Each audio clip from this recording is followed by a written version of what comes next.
So it's very useful to suspend all the judgment that we have about an emotion, good or bad, and just open to it and experience it deeply. And then usually there is an insight that adds to our intelligence that makes it more likely when a particular emotion comes that that intelligence is present. I want to ask you a question about this survival mechanism, but it's a perfect time for me to add in a question here because Brian, let me see if I can find Brian's question. It had to do with the fact that when he does inquiry, sometimes he can't tell if he's actually just working it out in his mind, how sometimes when you're doing inquiry, say I'm really angry about something and I let myself feel the anger of that and I go deeper into that. And then I have a realization like, oh, wait a minute, it could be something very practical. Like, oh, maybe I didn't read that email correctly. But I think what he's saying is he doesn't know if he's just like making his mind sort it out. Does that make sense? Yeah, but I don't know. I don't see what the problem is. What if your mind is sorting it out? That sounds like that's a plus for your mind. You don't need to print the block letters every time if you know how to write. And you also can tell the truth. Am I just making up these steps to feel better about myself? And in that, then you're just open again. You don't know anything. But it's very useful. I think it would be very unuseful if we felt that every emotion that appeared, we had to, stop and just feel it and go to the core of it. What a waste of time. Why not take a moment with some really big emotion that haunts you or grabs you or triggers you and open to it and get it so deeply that it doesn't have that same power with you. Then you experience it, you get angry or you get sad or you get fearful, and it just passes through. It's not a process. That's what I'm saying. You don't have to process it. We can be free of our process, meaning that if process is necessary, it's obvious it is. But we somehow think in our spiritual community that process is holy, or it's not. It can be very useful, like yoga. It's a kind of yoga of the mind, of really working it out. But if we start to worship it, we also enclose our lives in process rather than living in wonder and discovery. I had that written down in my notes. I wanted to ask you must be psychic again, because I think of those of us on a spiritual path, and it seems to me in my almost 30 years on a spiritual path, there's either one camp that's all about transcending emotion, and then there's the other camp of I need to process my feelings. And somewhere in the midst of that is what you're talking about, it seems to me. I think we have to really go back to the beginning of our relationship with our emotions, just as we do with a relationship with our physical body or our thoughts, and recognize that they have a hold on us because we are superstitious about them. We think they mean something about who we are. So that if we feel blissful, it means we're really doing something right, or God is gracing us, or the world is actually a good place. And if we feel the opposite of that, we usually have opposite thoughts that accompany it, and we believe them. So my purpose in speaking to people and meeting people is to loosen that knot of superstitious belief, that the anger that courses through you, or the fear, or the joy, or the despair, or the bliss, has anything to do with the truth of who you are. It's emotions, just like your kidney functioning, or your heart beating, or your lungs functioning, or physical aspects. They have to do with your body, and your emotions have to do with your body, but you are already free of emotions. So if we can, at the beginning, recognize what is free of emotions, even in the midst of the body and the mind being caught by an emotional storm, then then it's not even process or not process, or transcendence or not transcendence. It's something that's never been spoken. There was a question here.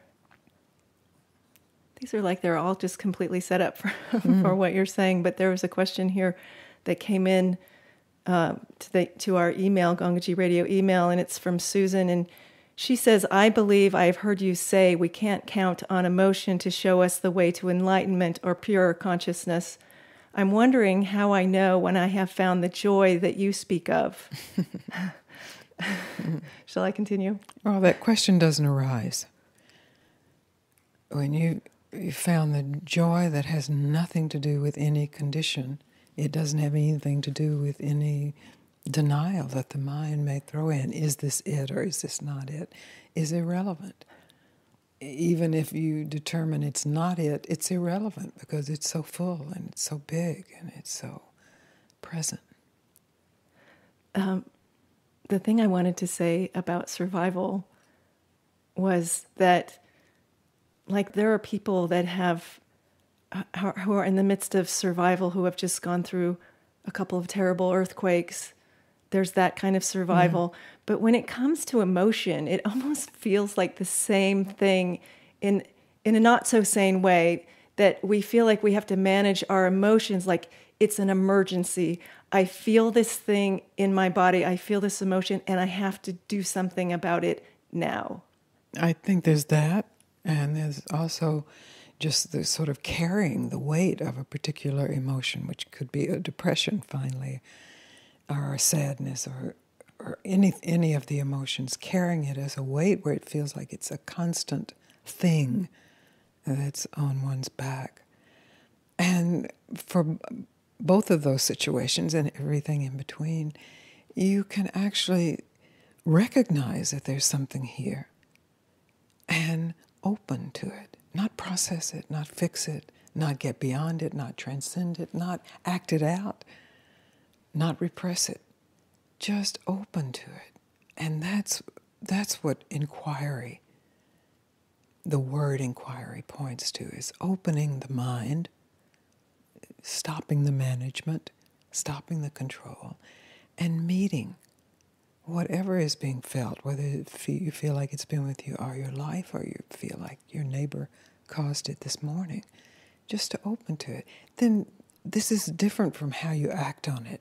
You may act on it or you may not, but to be willing and to have the privilege and the time to not be in an earthquake, to have this moment where your life is not threatened, and just open to whatever is here. If there is an emotion here, just to open to it. It's so simple, but it's so simple that we normally just push it out of the way and make it more complicated. And that's worshiping the cognitive aspect of our brain. And that's why it was very radical for me to meet Papaji and have him say, just stop. I mean, I totally identified myself as an emotional being. And I either sometimes thought it was my curse, and sometimes I thought it was my blessing. It made me special. It made me deep. And he said, stop. And it was just reveal to be much ado about nothing. It doesn't mean emotions don't come through. It doesn't mean I'm happy all the time. But, it rained twice today, and then the sun came out, and then the clouds came out. Does that mean nature was absent at any point, or life was absent, or this mystery was absent? And that's what I mean when I talk about superstitious thinking. We're very superstitious about our emotions. And in our willingness to meet them, that superstition is broken. It's interrupted. It's like meeting your idea of God, or meeting your worthlessness, or whatever it may be. Those are ways that we are in bondage. So it's an invitation to be free. Oh, love, I'm glad you brought that word up, because I just want to say that love is not an emotion, love is not affected by any emotion.